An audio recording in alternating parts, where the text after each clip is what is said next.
কখনো কি ভেবে দেখেছেন দূর থেকে যদি সম্পূর্ণ দার্জিলিং শহরটাকে আপনি দেখতে পেতেন? পাহাড়ের কোলে ছায়াপথের মতো উজ্জ্বল কুইন অফ হিলস দার্জিলিং। এই দৃশ্য দেখার জন্য আপনাকে আসতেই হবে রাঙ্গারুন। অল্প জনবসতি, জঙ্গলের মধ্যে আঁকাবাঁকা রাস্তার মধ্যে দিয়ে আপনারা পৌঁছে যাবেন এই ছোট্ট পাহাড়ি গ্রাম।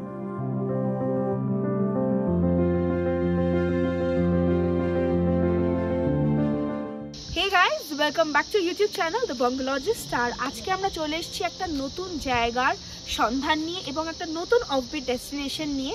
আগের ভিডিওতেই আমরা বলেছিলাম যে আমরা রামজি থেকে একটা নতুন অফবিট ডেস্টিনেশন দ্যাট ইজ রাঙ্গারুনে আসতে চলেছি। তো সেখানে আমরা পৌঁছে গেছি এবং দিস ইজ দ্য টেরেস। একদম পিছনটা চা বাগান এবং পাহাড়ে ঘেরা অসাধারণ জায়গা। তো এইখানে আমরা যেখানে থাকছি দ্যাট ইজ গ্যালচেন হোমস্টে নামক একটি হোমস্টেতে, যেটা বেশ ছোট্ট একটা হোমস্টে এবং সেটা সব ডিটেলস আমি পুরো শেয়ার করব তোমাদের এই ভিডিওতে। দার্জিলিং থেকে মাত্র 1 ঘন্টার দূরত্বে এই ছোট্ট পাহাড়ি হ্যামলেট।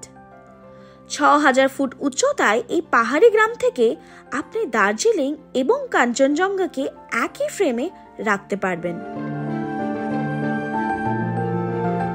বিস্তীর্ণ চা বাগান, উল্টো দিকে কাঞ্চনজঙ্ঘা আর গ্রামের নিচে বয়ে চলেছে রুংদুন নদী।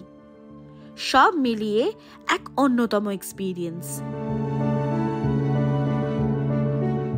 এই ভিডিওতে মেনলি থাকতে চলেছে যে এখানে কিরকম খাবার দাবার এবং কি সব ব্যবস্থা এবং হোমস্টের পুরো ডিটেলস আর আশেপাশটা আমরা কি কি ঘুরে দেখতে পারি সেগুলো এই ভিডিওতে আমরা কিন্তু শেয়ার করতে চলেছি। এই হোমস্টের ট্যারিফ আমি ডেসক্রিপশন বক্সে দিয়ে দেবো এবং ড্রাইভারের নাম্বারও কিন্তু ডেসক্রিপশনে থাকবে।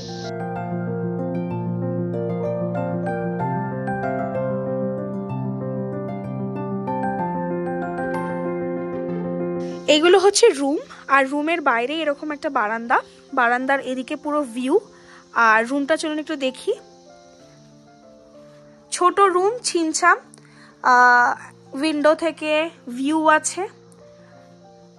আর এদিকে হলো একটা ডাবল বেড, একটা সিঙ্গেল বেড, একটা বেড সাইড টেবিল, একটা আয়না। আর বাথরুমে দেখা যাক, বাথরুমে কোমোড, বেসিন আর যা যা যাবতীয় দেখি, গিজার, আচ্ছা গিজারও আছে। বেশ ছিমছাম, ছোট, খুব একটা বড় নয়, বাট এই যে ভিউটা, এটা মানে জাস্ট অনবদ্য, দারুণ লাগছে।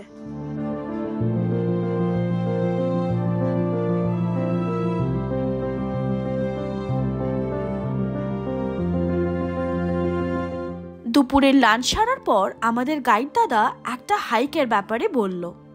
ব্যাস আর দেরি কিসের, বেরিয়ে পড়লাম অ্যাডভেঞ্চার করতে।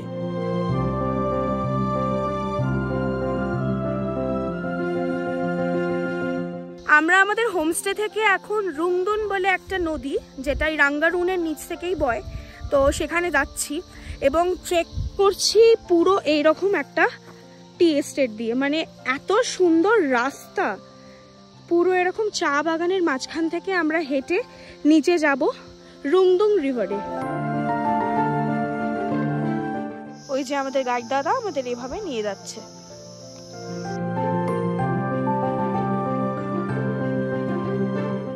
পুরো ট্রেকটা কিন্তু এভাবে চা বাগান দিয়ে দিয়ে আমরা নামবো রুংদুন রিভার অব্দি। রঙিন ফুলের এই রাস্তা দিয়ে হেঁটে যেতেই যেদিকেই চোখ যাবে শুধু দেখা মিলবে সবুজের।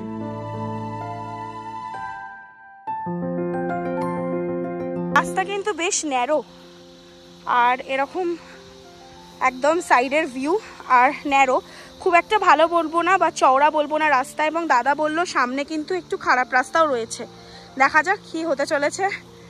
কিন্তু একটু এরকম এবং বেশ জল জলে এবং এখান থেকে ঝর্ণা যাচ্ছে অ্যান্ড আ বিট আনসেফ। বাচ্চা নিয়ে আসলে একটু টাফ হবে। এই যে দেখুন এখান থেকে জল যাচ্ছে অ্যান্ড এই দিকটা কিন্তু পুরো খাই।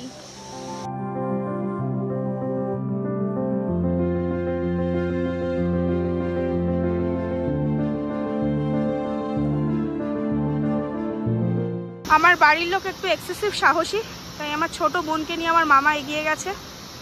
এক্সেসিভ সাহসী এবং অ্যাডভেঞ্চারাস ফ্যামিলি। বাবা আবার থামস আপ দেখাচ্ছে। আর পিছনে আরো লোকজন আছে।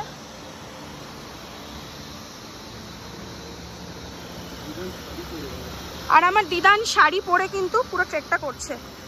এই হচ্ছে রাস্তা যেখান থেকে হাঁটছি। পড়ে যাচ্ছিলাম। এই যে যেখানে পা দেখতে পাবেন না, কারণ দুদিকে জঙ্গল আগাছা।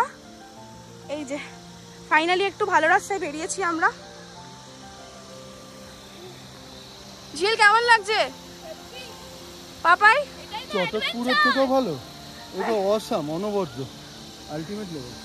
আলটিমেট লেভেল অফ অ্যাডভেঞ্চার আমরা করে নিচ্ছি জলে রাস্তার মধ্যে। বিশাল সাহস, ছোট বাচ্চাকে নিয়ে আমরা এসেছি, বিশাল সাহস আমাদের। কোলে বাচ্চা নিয়ে উঠছি, কোলে বাচ্চা নিয়ে নামছি রে। Look at me, single piece. আমরা কিছু অসাধারণ রাস্তার মাঝখান থেকে হেঁটে গেলাম। চারিপাশে সবুজ পাহাড়ের মাঝখান থেকে হেঁটে যাওয়ার এক্সপিরিয়েন্স হয়তো মুখে বলে প্রকাশ করাই যাবে না। রাস্তাটা জাস্ট দেখুন, জাস্ট এইখান থেকে আমি জানি না এটা ছোট বাচ্চাকে নিয়ে আমরা কিভাবে করছি, বাট করছি। আলাদাই থ্রিল, আলাদাই থ্রিল। কেমন লাগছে? খুব ভালো, খুব অ্যাডভেঞ্চারাস। এই যে মেনলি ওই দিকটাই যা খারাপ রাস্তা, মানে এইখান থেকে এই জায়গাটা আসা অবধি মাঝখানে একটা ঝর্ণার পথ আছে, ওটাই যা খারাপ রাস্তা। আদারওয়াইজ একটু স্টিপ রাস্তা, মানে চা বাগানের মধ্যে দিয়ে কোনো সমস্যা নেই, মানে শুকনো রাস্তা। এই রাস্তা দিয়ে লিটারালি মনে হচ্ছে সামনে আর কোনো রাস্তা নেই। বাট ওয়াও,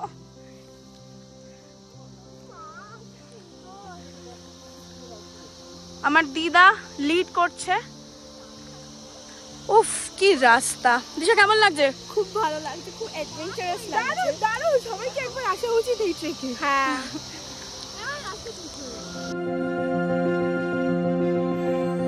ফাইনালি আমরা ভালো রাস্তায় চলে এসেছি। যেই রাস্তা অনেকটাই চওড়া এবং বেঝিঝাক হাঁটছি আমরা। এই যে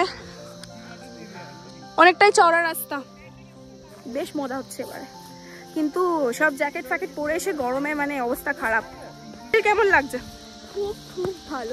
আমি তো এরকমই চেয়েছিলাম, একটা অ্যাডভেঞ্চারাস একটা ট্রেক, সেটা পেয়ে গেছি। আমরা আমাদের ফ্যামিলিকে যে কনভিন্স করতে পেরেছি এই ট্রেকটাতে, এটা একটা বড় ব্যাপার। দিশা কেমন লাগছে? এদিকে খুব ভালো লাগছে। দিদান কেমন লাগছে? ভালো লাগছে।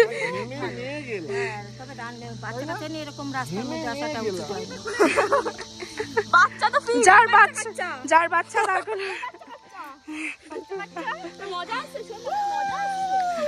আমি ঠিক জানি না আমার দিদার মধ্যে কি আত্মা চলে আসে। আমার দিদা মানে ওই যে আবার এক্সারসাইজ করতে করতে যাচ্ছে, হাত পা দাঁড়িয়ে। কি দারুণ রাস্তাটা, মানে জাস্ট বলে বোঝাতে পারবো না। ফাটাফাটি টি এস্টেট আছে, পুরো চা বাগানের মধ্যে থেকে আমরা যাচ্ছি। আর এই রকম যদি একটা ভিউ হয়, আমি তো জলের আওয়াজ পাচ্ছি না। কাকুটা আমাদের কিডন্যাপ কেন বলছে? কাকুটা আমাদের কিডন্যাপ করছে না তো? জলে আবার তখন পাওয়া যাচ্ছে, কিডন্যাপ করলে একটা ভালো জায়গায় নিয়ে যাচ্ছে। হাইওয়ে হাইওয়ে হাইওয়ে রিভারে তো যাচ্ছি, কিন্তু পাচ্ছি না কেন জলের আওয়াজ। ঠিক আছে, নিচে আছে, বহুত পাকা। তাই সুন্দর রাস্তাটা দিয়ে নেমে আসছি। এদিক দিয়ে আবার যাবো। মানে রাস্তাটা যে এত সুন্দর, মানে বলে বোঝাতে পারবো না। চারিদিকে গ্রিনারি, দারুণ লাগছে। এখনো কিন্তু বেশ অনেকটা রাস্তা, বেশ অনেকটা রাস্তা। এরপরের রাস্তা পুরো এরকম, চারিদিক থেকে এরকম গাছ, তার মধ্যে থেকে আমরা যাচ্ছি। ভাইয়া আগে কিছুটা হাত দিয়ে সরাতে সরাতে যাচ্ছে। এই রাস্তা দিয়ে কোনো ট্রেল করাই নেই, মানে পুরোটাই জঙ্গলের রাস্তা। এর মাঝখান দিয়ে যাওয়া, তো এটা একটু মাথায় রেখে আসা। পুরোটাই জঙ্গলের রাস্তা, মানে কিছুটা রাস্তা পুরো দুদিকে মানে গাছগাছালি রয়েছে, তার মধ্যে থেকে যেতে হচ্ছে। আর একটা রাস্তা আছে, ওটা একটু বড় রাস্তা, বাট ওটা অনেকটা হাঁটা পড়বে বলে আমরা এই শর্টকাটটা নিয়েছি। মানে গাইড দাদা শর্টকাটটা দিয়ে নিল। উফ, জায়গাটা দেখুন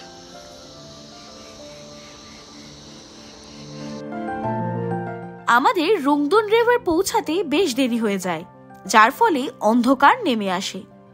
সেই তাড়াহুড়োতেই ভিডিও আর নেওয়া হয়ে ওঠেনি।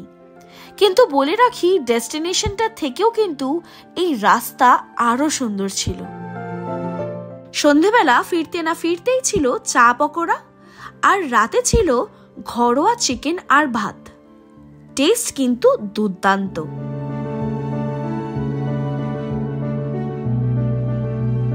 পরের দিন সকালে চলে আসলো গরম গরম চা, আর তার সাথে ট্র্যাডিশনালি তৈরি নেপালি সেল রুটি।